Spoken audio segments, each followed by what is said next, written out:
Good morning, Madison, Emily, and Brianna. It's Wednesday. Today I'm going to do the same controversial vlog that Brianna did. My answers are kind of long, so I should probably get started now. Do you believe in God?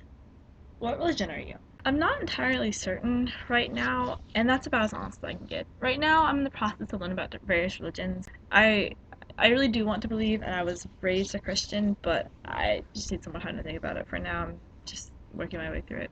Are you proud to be from whatever country you are from? That's a hard question for me to answer.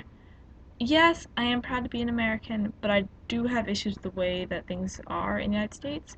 And this isn't just about the government, it's also like a cultural thing. But my answer to this is yes, that I am proud to be an American. I just wish that I had spent more time abroad so I would have more perspective. What is your view on gay marriage? I think it's perfectly fine. I don't think it should be an issue, but it is. It reminds me a lot of other discriminatory practices when it comes to marriage that the US has had in the past. So there's no doubt in my mind that in 50 years or so it'll be legalized in the United States. It's just not feasible or sustainable to have a couple legally married in one state and not in another state. Do you think sex before marriage is okay? Yes, and I also don't think that other people's sex life should be anyone else's business.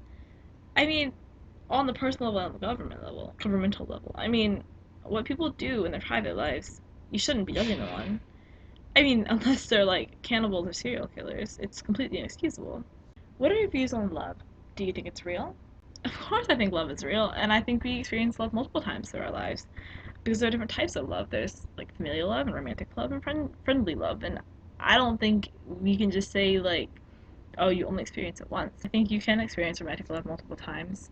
Like, just because I love someone now doesn't mean that when I thought I loved someone in the past, those feelings weren't real. Do you want to get married and or have kids? I probably do want to get married, but I'm not really in any rush to do so.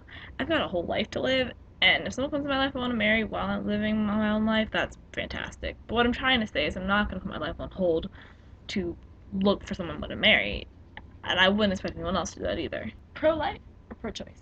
Pro-choice. What do you think about bisexuality? I don't think about my sexuality. I feel like there's something inherently wrong with this question. It's not like you're asking me what I think about aliens or something that could realistically be discussed. It's like asking me what I think about food. I don't think about food. Food just is, just like bisexuality just is. Do you think there should be an age to get tattoos or piercings without consent of a parent? Probably. Well, I don't think a 7-year-old should be able to walk into a tattoo parlor and get a tattoo without permission of a parent, but I don't really know enough about the argument to see the reasons for and against. Do you believe in aliens? If I were presented with proof that could be interpreted as aliens from a reputable scientific source, I'd probably believe it. But I don't assume that aliens inherently exist. Do you believe in regrets? Do you have any terrible ones? There's a link in the description that perfectly describes my opinion on regrets. What do you want to happen to your body when you die? I don't know. I haven't thought much about it because I don't have any immediate plans to die. What is your take on people who self-harm? I don't like these questions very much. I feel like these are people who need some sort of help, whether it be like professional or otherwise, but the way the questions posed make it sound like I should something like I don't believe in them, like they're aliens, or they're just exist, so ignore them and they'll stop. That's not what that's about. Do you say your country's national anthem or pledge when it is being said? Sometimes. Depends on the circumstance and what kind of mood I'm in. I mean, like, I don't think it's being anti-patriotic to not do it every time. It's just a personal choice. What do you think about this bill? I don't support it. It enables dangerous behavior, and society's obsession with being thin is equally just dangerous. Thin doesn't always equal healthy, and I think sometimes people forget that. Okay, so that's the answer to my 20-ish questions that were controversial, but not actually so controversial in my opinion. Brianna, I liked your vlog, which is why I chose this one this week instead of the other one I had planned. Madison, I will see you on Friday.